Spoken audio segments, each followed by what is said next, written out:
तुम्हाला 1500च्या 3000 तर आपण करणारच आहोत, पण त्याच महाराष्ट्र में विधानसभा चुनाव की जो रणभेरी बजी थी, वो रणभेरी सोमवार को प्रचार के खत्म होने के साथ ही शांत हो गई है। सोमवार 18 नवंबर को प्रचार का अंतिम दिन था और इस अंतिम दिन में सभी राजनीतिक दलों ने अपनी पूरी ताकत झोंक दी।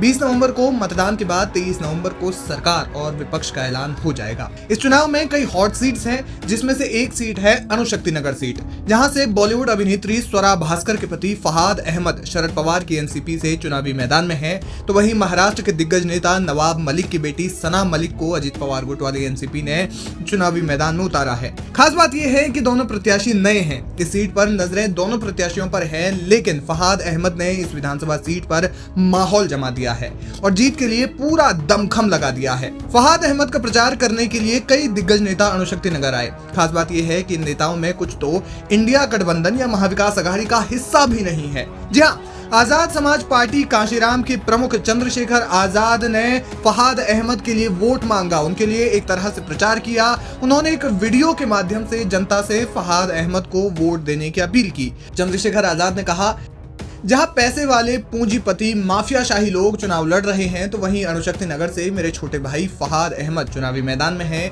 जो लंबे समय से संघर्ष करते रहे हैं।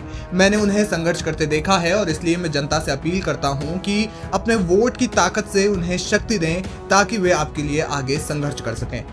लेकिन सिर्फ आजाद ही नहीं, बल्कि समाजवादी पार्टी से सांसद इकरा हसन ने भी फहाद अहमद के लिए चुनाव प्रचार किया। वे अणुशक्ति नगर विधानसभा पहुंची और चुनावी रैली को संबोधित करते हुए फहाद के लिए वोट मांगा। वहीं कांग्रेस के स्टार प्रचारक इमरान प्रतापगढ़ी ने भी उनके लिए प्रचार किया और एक विशाल चुनावी रैली को संबोधित किया।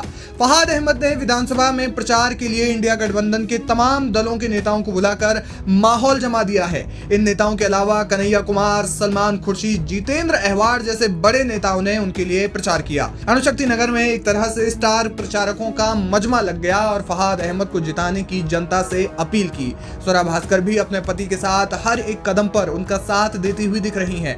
आपको बता दें कि फहाद अहमद पहले समाजवादी पार्टी के सदस्य थे। वे महाराष्ट्र में सपा की युवा शाखा समाजवादी युवजन सभा के प्रदेश अध्यक्ष रह चुके हैं। लेकिन फहाद अहमद सबसे ज्यादा चर्चा में तब आए जब अभिनेत्री स्वरा भास्कर से उनकी शादी हुई। इस चुनाव में शरद पवार की एनसीपी ने उन्हें टिकट दिया। अणुशक्ति नगर विधानसभा सीट हमेशा से ही कभी कांग्रेस तो कभी एनसीपी के हिस्से जाती रही है। सिर्फ एक बार यानी 2014 में शिवसेना यहां से जीती थी। ये सीट मूल रूप से नवाब मलिक की रही है, लेकिन इस बार नवाब मलिक अबू आजमी के सामने चुनावी मैदान में है और यहां से उन्होंने अपनी बेटी सना मलिक को चुनाव में खड़ा किया है। देखना ये होगा कि अणुशक्ति नगर में कौन बाजी मारता है।